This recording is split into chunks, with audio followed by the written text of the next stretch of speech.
Cuaca ekstrim yang terjadi beberapa pekan terakhir mengakibatkan peningkatan penyakit ISPA di beberapa wilayah di Kabupaten Karo. Di Rumah Sakit Umum Daerah Karo, jumlah pasien ISPA melonjak. Terlihat di ruang IGD, pasien menumpuk hingga ruang operasi dijadikan ruang inap pasien ISPA. Laporan Sistem Kewaspadaan Dini dan Respons atau SKDR mencatat ada peningkatan jumlah kasus ISPA di Kabupaten Karo.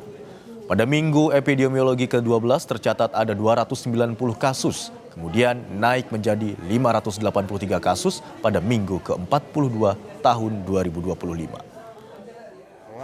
Pencatatan kami itu di minggu ke-12 sampai ke minggu 42 ada peningkatan 100% peningkatan kasus ISPA dari 200-an menjadi 500-an. Ini adalah salah satu fenomena yang bukan hanya terjadi aja di Tanah Karo, di seluruh Sumatera Utara bahkan meluas seluruh Indonesia.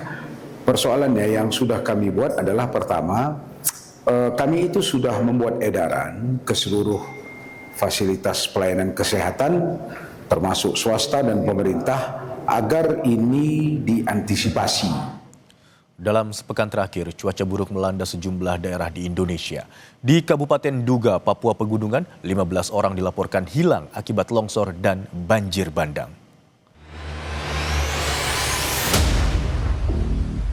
Cuaca buruk melanda sejumlah wilayah di tanah air.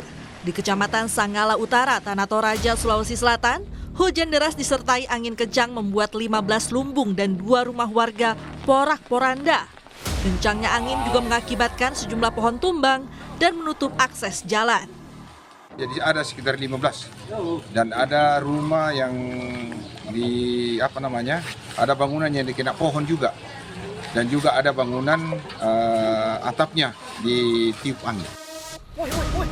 Masih di Jawa Timur, ratusan rumah di Kecamatan Dau, Kabupaten Malang rusak setelah diterjang puting beliung pada Minggu sore. Setidaknya lebih dari 100 rumah di 2 dusun alami kerusakan. Tidak ada korban jiwa maupun luka-luka akibat kejadian ini. Sekitar 50 rumah, belum terdata semuanya. Untuk tingkat kerusakan, Bu? Ada yang parah, sedang, yang ringan. Angin puting beliung. Dan sampai juga di dusun Banjar Tengah, tapi di Banjar Tengah tidak ada kerusakan. Sementara di Malang, Jawa Timur, hujan deras membuat sebuah pagar tembok setinggi 2 meter dan panjang 50 meter milik kantor BPSD ambruk. Warga sekitar lokasi langsung membersihkan puing-puing pagar tembok agar warga bisa melintas. Tidak ada korban dalam peristiwa ini. Itu tadi hujannya tuh deras sekali. Terus saya kan juga posisi kerja waktu itu.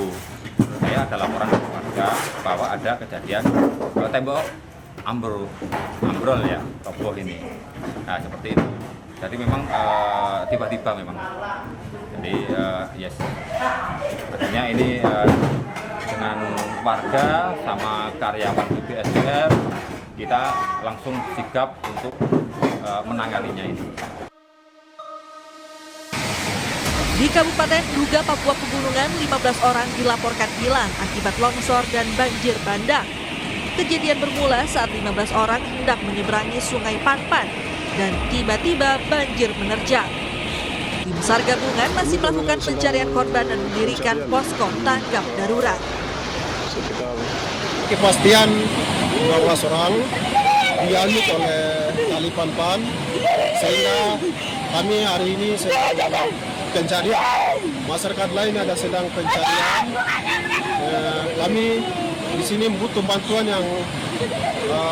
butuh bantuan dari pemerintah maupun masyarakat maupun elemen-elemen lain, harus butuh bantuan karena masyarakat kami dianyut.